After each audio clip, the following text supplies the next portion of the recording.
Bienvenidos a un nuevo video de Crack Café. Hoy cambiamos la posición, rotamos, porque vamos y volvemos a los top. Hoy vamos a tener top 7 procesos exitosos. Nos basamos, por supuesto, en los resultados, duración, resultado. Hay algunos más largos que otros. No está el Uruguay, claro está, eso es un dato de la realidad. Y por supuesto también en los jugadores que han pasado por estas selecciones y sobre todo ni que hablar la categoría, el nivel de los entrenadores que van a conformar este top 7 procesos. Y arrancamos. En el puesto número 7 tenemos a Tommy Svensson.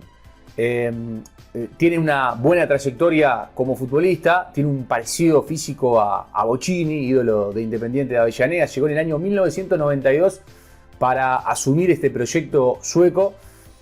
Quizás algunos no recuerdan, pero Suecia siempre ha sido una selección segundo orden respecto al resto o a muchas de Europa, pero le faltaba tener ahí a un técnico con temperamento, que potenció jugadores muy importantes como Larsson, Martin Dahlin, Thomas Brolin, Thomas Ravelli de arquero, pelado, bastante loco, ataja penales.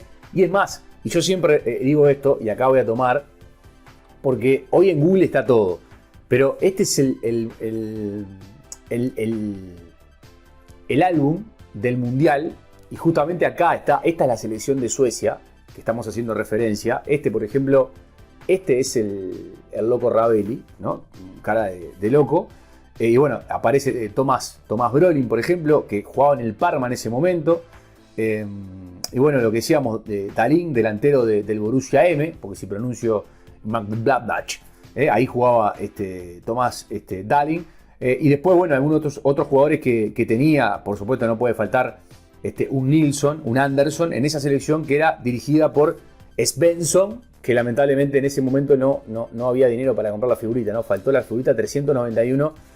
Pero bueno, quería también recordar ese mundial que hace referencia a esa Suecia, que fue una de las revelaciones en el mundial del año 1994. Antes había conseguido una semifinal en el año 1992 y bueno, después el tercer puesto en la Copa del Mundo en ese mundial que hacíamos referencia, mostrando el álbum de 1994. Fueron partícipes de un mundial donde predominó el juego, la estrategia, la potencia. Fueron detenidos en la semifinal por el Brasil, que tenía a Romário, a Bebeto, que le costó mucho a esa selección de Brasil ganarle, pero que en definitiva lo hizo y lo dejó afuera, pero terminó tercero. Además, hizo un recambio técnico generacional y llevó a suecos al fútbol europeo moderno de ese entonces. Un similar para los más jóvenes de lo que hizo Croacia, por ejemplo, en el último mundial, lo que hizo Holanda, lo que ha hecho también Bélgica en estos últimos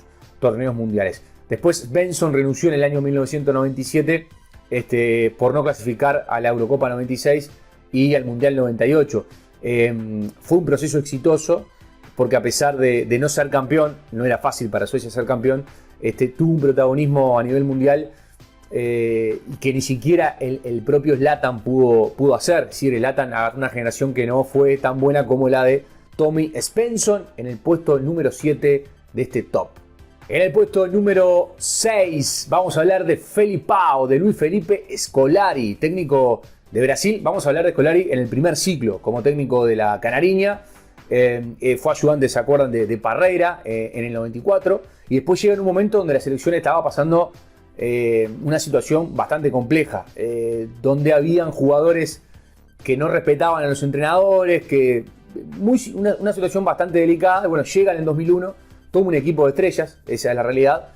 Y bueno, en definitiva, Brasil venía de un segundo puesto en el 98, rearmó esa selección de Brasil, hizo explotar el juego bonito, lo mezcló con un fútbol moderno y bueno, se terminó coronando campeón del mundo en el año 2002. Y bueno, era difícil en ese momento manejar una selección con tantas estrellas, con jugadores fiesteros, ¿no? Que le gustaba la noche, era complicado. Sin embargo, Scolari, la personalidad del técnico, también de saber en qué momento dar un permiso para una fiestita, no dar un permiso. Y bueno, en definitiva, eso fue lo mejor que hizo Escola. Después tuvo una segunda etapa donde no le fue tan bien a la selección brasileña. Es decir, ganó la Copa Confederaciones en el 2013, 3-0 a España en la final. Y después en la final cayó frente a una Alemania que termina siendo ganadora de ese Mundial 2014, 7-1, recordado partido, porque además fue en Brasil. Y bueno, en definitiva, como fue en Brasil, esa fue la parte negativa de Felipao, pero hablamos del primer ciclo de Luis Felipe Scolari en el puesto número 6. Puesto número 5 para Joachim Löw. Miren cómo estoy con el alemán, Löw. Un entrenador que, el Mou de Alemania, ¿no? Un técnico que le devolvió la magia ganadora a los alemanes desde el año 90, que Alemania no era campeón y pasaba sin pena ni gloria, o por lo menos no. Alemania juega para ser campeón del mundo, esa es la realidad. Y bueno, le devolvió la potencia, la historia, y comenzó un nuevo proceso alemán de fútbol moderno y con recambio que estaba precisando. En 2010 quedó tercero en el recordado partido en que Alemania le ganó de atrás a la selección uruguaya. No le tembló el pulso para llevar, por ejemplo, a Thomas Müller, que como anda el alemán, que tenía 20 años en ese momento, desconocido, pero que no le pesó, desconocido Thomas Müller en ese momento, el apellido muy conocido en Alemania, no le pesó ponerse la camiseta de la selección. Y bueno, sería muy importante este jugador para lo que fue después el Mundial de 2014. En ese 2014 será la Copa de Brasil, lo que decíamos en el anterior número con Felipao, 7-1 ese partido recordado. Y bueno, después también dejando afuera a la selección de Argentina, que terminó ganando ese Mundial del año 2014 de la mano de Joachim Löw en el puesto número 5. Puesto número 4 para Aimé Jacquet, el francés, de 1994 a 1998, periodo corto, como me gustan a mí, y exitosos. Mérito de ganar con una banda de desconocidos, así que es como se definía en ese momento, sobre todo por la prensa francesa. Enfrentó a las mejores selecciones de esa época: Holanda, Brasil, Argentina, Inglaterra. Todas las selecciones del 98 estaban en la cúspide. Hablo del 98 porque termina siendo campeón del mundo. Fue criticado por la prensa francesa, sufrió muchas críticas, pero se enfocó en el objetivo, que era ser campeón por primera vez en su casa, por primera vez ganar un mundial, y todavía con esa frutillita de la torta que era ser campeón del mundo en Francia. Polémico, lo que hizo Jacquet fue cortar con dos intocables hasta ese momento, que eran David Ginola y Eric Cantona. Cantona, un tipo muy complicado, muy difícil de sobrellevar. Muchos franceses son así, de hecho también Jacquet lo era. Y lo que dijo en ese momento fue: realmente tienen el espíritu para defender la selección francesa. No contó con ellos, los peló. Y ni siquiera estuvieron en los 37 futbolistas para disputar esa Copa del Mundo. En la lista preliminar que había dado el técnico, tampoco estuvieron ahí. Y bueno, y ahí se enfocó Jacquet en dos jóvenes en ese momento, como Zidane y como Djorkaeff. En esa selección, en ese plantel del 98, estaba Didier Deschamps, quien fuera después campeón del mundo como entrenador. Y fue una selección que realmente fue muy recordada para nosotros, que en ese momento éramos bastante jóvenes. Fue una selección que nos impresionó, además después termina ganando la final, nada más ni nada menos que contra Brasil. La gana muy bien además la final. Y bueno, desde que debutó Jacquet en febrero de 1994 en Nápoles contra Italia, 1-0, gol de Djorkaeff, hasta el campeonato del mundo conseguido en su casa. Ese fue su último partido como entrenador. Nunca olvidaré, dijo después del Mundial, los que me criticaron ferozmente, esta copa no es de ellos. Anunció enseguida que terminó el Mundial y dijo: yo nunca perdono, jamás. Rencoroso. Jacquet, insisto, como muchos franceses, conocimos a algunos franceses en Uruguay que vinieron de Francia, adolescente me acuerdo, así que le mandamos un saludo en donde quiera que esté, también al tío Bebe. Y bueno, a pesar de los intentos por retener a Jacquet en su cargo por parte de la Federación Francesa, el entrenador cumplió con la palabra, que era: si salía campeón del mundo, se retiraba. En el puesto número 4, Aimé Jacquet, desde el 94 al 98, el ciclo ganador el primer ciclo ganador de los franceses. El puesto número 3 para el polémico, el amigo Bilardo. El amigo Bilardo, que tengo que hablar de él, que me perdonen la gente de Gimnasia, acá está la de Maradona. Tenía sus manias, yo no es un técnico no es un técnico de mi devoción, pero acá hay un trabajo de producción, de Lady, así que bueno, hay que hablar de Bilardo. Igual hay cosas que yo comparto con Bilardo. Hace un tiempo, el otro día se recordaba un video que hace muchos años él decía, como lo mismo que dijo hace poco Riquelme, el de negro se la pasa al de negro, el de blanco se la pasa al de blanco, allá está el arco enfrente y hay que hacer los goles. Fútbol sencillo, fútbol simple. Entonces, en esa estoy de acuerdo con el amigo Bilardo. Y después tuvo su mérito, ¿no? Tuvo que lidiar con Maradona, se lo metió en el bolsillo, rodeó muy bien a Maradona, tuvo que lidiar con algunos otros jugadores que tenían su personalidad, se los ganó a todos. Es decir, tuvo mucho mérito, siempre lo defendió Maradona Bilardo. Y fue campeón del mundo. Y además después no liga nada, porque en el 90 Argentina estaba para salir campeón del mundo y bueno, después las lesiones comenzaron a rodear a Maradona y eso hizo que no pudiera repetir, pero metió un vicecampeonato en el 90, metió un campeonato del mundo en el 86 e insisto, dirigió al mejor del mundo, se lo metió en el bolsillo, no era un fútbol vistoso ni mucho menos, pero para esa época daba resultado. Entonces había que tenerlo en este top. En el puesto número 3, el amigo Carlos Salvador Bilardo.